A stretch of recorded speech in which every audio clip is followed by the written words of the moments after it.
మన ప్రభువును రక్షకుడైన ప్రభుని యేసుక్రీస్తు వారి అతి పరిశుద్ధమైన నామములో ప్రభుని యేసుక్రీస్తు వారి అతి పరిశుద్ధమైన నామములో కూడి వచ్చిన మీ అందరికీ కూడా నాకు హృదయపూర్వకమైన వందనాలు తెలియజేస్తూ ఉన్నాను. మరి ఈరోజు దేవుని వాగ్దానము కీర్తనల గ్రంథము 66వ అధ్యాయము 18వ వచనం. ఈరోజు దేవుని వాగ్దానము కీర్తనల గ్రంథము 66వ అధ్యాయము 18వ వచనం. నా హృదయములో నేను పాపమును లక్ష్యము చేసిన ఎడల ప్రభువు నా మనవి వినకపోదును. దేవుని బిడ్డలారా, ఈ వాక్యాన్ని మనం బాగా పరిశీలన చేస్తే, ఈ వాక్యాన్ని జ్ఞానముతో మనం ఆలోచన చేస్తే, ఇక్కడ దావీదు గారు ఈ కీర్తన రాస్తూ ఈ యొక్క చక్కటి మాటను దావీదు గారు తెలియజేశారు. ఏటా మాట అంటే, నా హృదయంలో నేను పాపమును ప్రేమిస్తే లేదా పాపమును లక్ష్యము చేస్తే దేవుడు నా ప్రార్థన వినడు. దేవుడు ఏం చేయడంట? ప్రార్థన వినడంట. ఆయన ఎందుకని వినడు అనంటే, నేను ఏం చేస్తున్నాను? పాపాన్ని ప్రేమిస్తున్నాను కదా, అందుకని దేవుడు నా ప్రార్థన వినడు అని ఏం చేస్తున్నాడు? దావీదు గారు తెలియజేస్తూ ఉన్నారు. ఈ దేవుని బిడ్డలారా, ఆలోచన చేస్తే ఆనాటి కాలంలో దావీదు గారి ప్రార్థనే కాదు, ఈనాటి కాలంలో మనము కూడా మన హృదయంలో పాపాన్ని ప్రేమిస్తే దేవుడు మన ప్రార్థన కూడా వినడు. ఎందుకని వినడు అంటే, దేవుడు పరిశుద్ధుడు, పవిత్రుడు, నిష్కలంకుడు. అమ్మా, అటువంటి పరిశుద్ధుడు అమ్మా పాపుల ప్రార్థన ఆలకిస్తాడా? ఆలోచన చేయండి. నువ్వు పాపాన్ని ప్రేమిస్తూ పాపాన్ని లక్ష్యం చేసి పాపంతో నడుచుకుని పాపంలో బ్రతుకుతూ పాపిగా జీవిస్తూ దేవుడికి ప్రార్థన చేస్తే దేవుడు నీ ప్రార్థన వింటాడా? వినడు. ఎందుకని? దేవుడు అన్నాడు ఆల్రెడీ. ఏమన్నా తెలుసా? నీ పాపాన్ని విడిచిపెట్టి నా తట్టు తిరుగు. నీ పాపాన్ని విడిచిపెట్టి, నీ పాపపు బ్రతుకును విడిచిపెట్టి, నీ పాపపు ఆలోచనలు విడిచిపెట్టి, నీ పాపపు జీవితాన్ని విడిచిపెట్టి నాతో పాటు నడువు. నాతో పాటు నువ్వు కలిసి జీవించు. నేను చెప్పిన విధంగా నువ్వు బ్రతుకు. నేను చెప్పిన విధంగా నువ్వు జీవించు. నేను చెప్పిన విధంగా నువ్వు నీ యొక్క జీవిత విధానాన్ని కొనసాగించు అని దేవుడు ముందుగానే తెలియజేశాడా? తెలియజేశాడు. మరి ఇంకో దిక్కు అంటాడు, యెషయా గ్రంథం 59వ అధ్యాయం 1వ వచనం అంటాడు, రక్షింపనేరకు ఉండునట్లు యెహోవా హస్తము కొరచ కాలేదు, విననేరకు ఉండునట్లు ఆయన చెవులు మందము కాలేదు. ఏంటంటమ్మా? మనం చేసే ప్రార్థనలు వినడానికి ఆయన చెవులు ఏమవ్వలేదంట? చెప్పాలి, మందముగా లేదంట. ఖచ్చితంగా మన ప్రార్థన వింటాడంట. మనం ప్రార్థన ఎప్పుడు చేస్తామని చూస్తాడంట దేవుడు. మనం చేసిన ప్రార్థన ఎప్పుడు అంగీకరిద్దామని చూస్తాడంట దేవుడు. కానీ ఏమైందంట? చదవండి. విననేరకుండినట్లు ఆయన చెవులు మందము కాలేదు, మీ దోషములు మీకును మీ దేవునికి అడ్డముగా వచ్చును. ఏమొస్తున్నాయంట? మనం చేసే ప్రార్థన దేవుడు ఎందుకు వినట్లేదు అనంటే, దేవుడు ఎందుకు ఆ యొక్క ప్రార్థనకు జవాబు ఇవ్వట్లేదంటే, ఈరోజు మనం చేసే పాపాలు, మనం చేసే దోషములు, మనం చేసే తప్పులు, పొరపాట్లు దేవునికి మనకి అడ్డుబాటుగా వచ్చేస్తూ ఉన్నాయి. కింద అంటున్నాడు 2వ వచనంలో, మీ పాపములు ఆయన ముఖమును మీకు మరుగుపరిచెను గనుక ఆయన ఆలకింపకున్నాడు.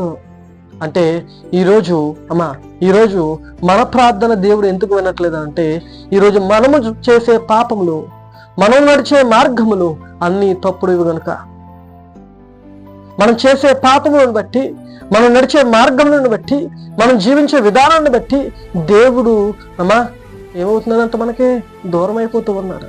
ఎందుకంటే మనం చేసే పాపములే, దోషములే మనకి దేవునికి అడ్డుగాడుగా వచ్చేస్తూ ఉన్నాయి. మనం నడుస్తున్న మార్గాలే, మనం నడుస్తున్న ప్రవర్తనే, మనం మాట్లాడుతున్న విధానమే అన్నీ కూడా దేవునికి మనకి ఏమైపోతున్నాయి? దూరాన్ని వేరుపరుస్తున్నాయి. దూరాన్ని కలుగు చేస్తూ ఉన్నాయి. అందుకని ప్రియ దేవుని బిడ్డలారా, ఈరోజు పాపము చేస్తున్న మనము మన పాపాన్ని విడిచిపెట్టి దేవునితో గడపాలి, దేవునితో నడవాలి.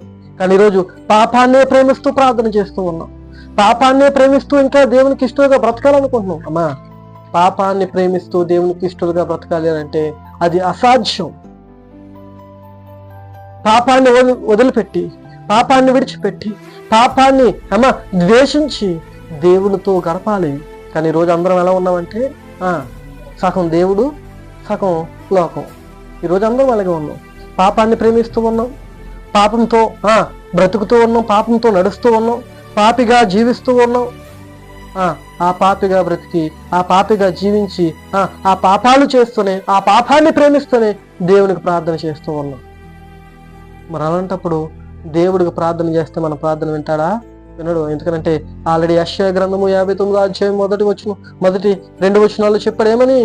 మీ పాపములే, మీ దోషములే దేవుని ముఖమును మరుగు చేస్తూ ఉన్నాయి.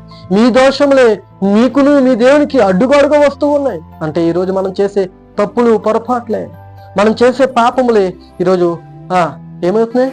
దేవునికి మనకి అడ్డుగోడుగా వస్తూ ఉన్నాయి. అంటే దేవునికి మనకి దూరము కలుగు చేస్తూ ఉన్నాయి.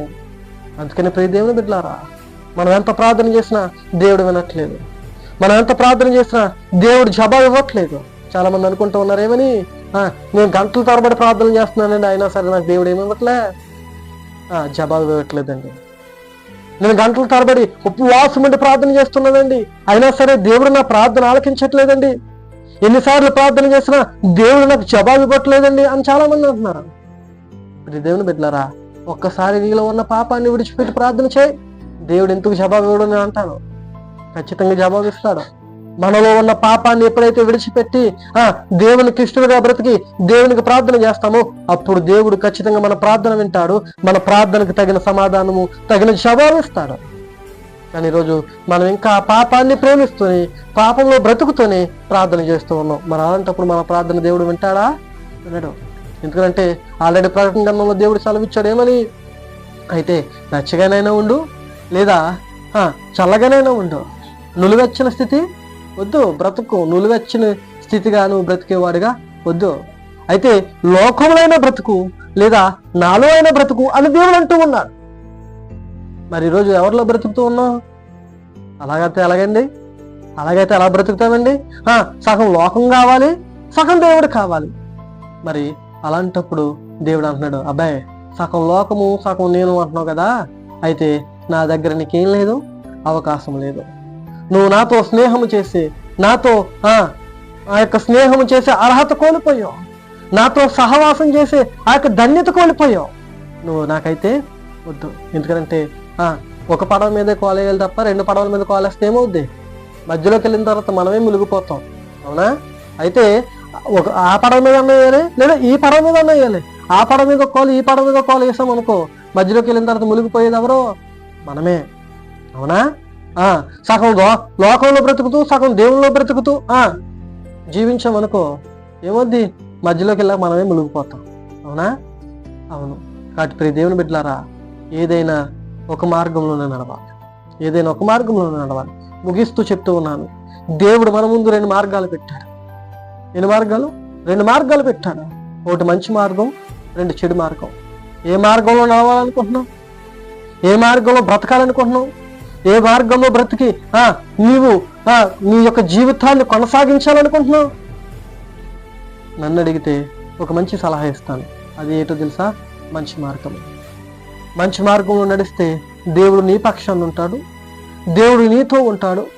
దేవుని యొక్క సహవాసాన్ని పొందుకుంటూ, దేవుడిచ్చే రక్షణను, ఆశీర్వాదములను అనేకమైన విధములుగా దేవుడు దీవించే ఆ యొక్క గొప్ప దీవెనలను పొందుకుంటావు.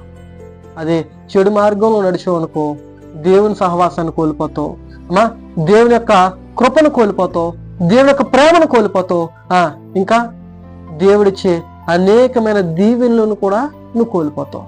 కాబట్టి ఏది మంచిదో, ఏది సరైనదో గమనించి ఇక నుంచి అయినా చెడు మార్గము నాకొద్దు, చెడు మార్గంలో నేను నడవను, పాపాన్ని విడిచిపెడతాను, పాపాన్ని ద్వేషిస్తాను, పాపాన్ని విడిచిపెట్టి దేవునికి ఇష్టడుగా బ్రతుకుతాను అని ఒక మంచి నిర్ణయాన్ని తీసుకుని నీ జీవితాన్ని ముందుకు కొనసాగించే వరకు ఉండాలని కోరుకుంటూ నాకు కొద్ది మాటలు ముగిస్తూ ఉన్నాను. శ్రద్ధ గోపికతను మీ అందరికీ కూడా నాకు హృదయపూర్వకమైన వందనాలు తెలియజేస్తున్నాను. వెనుకలి మాటలను మిమ్మల్ని దేవుడు దీవించి ఆశీర్వదించి బలపరుచును గాక.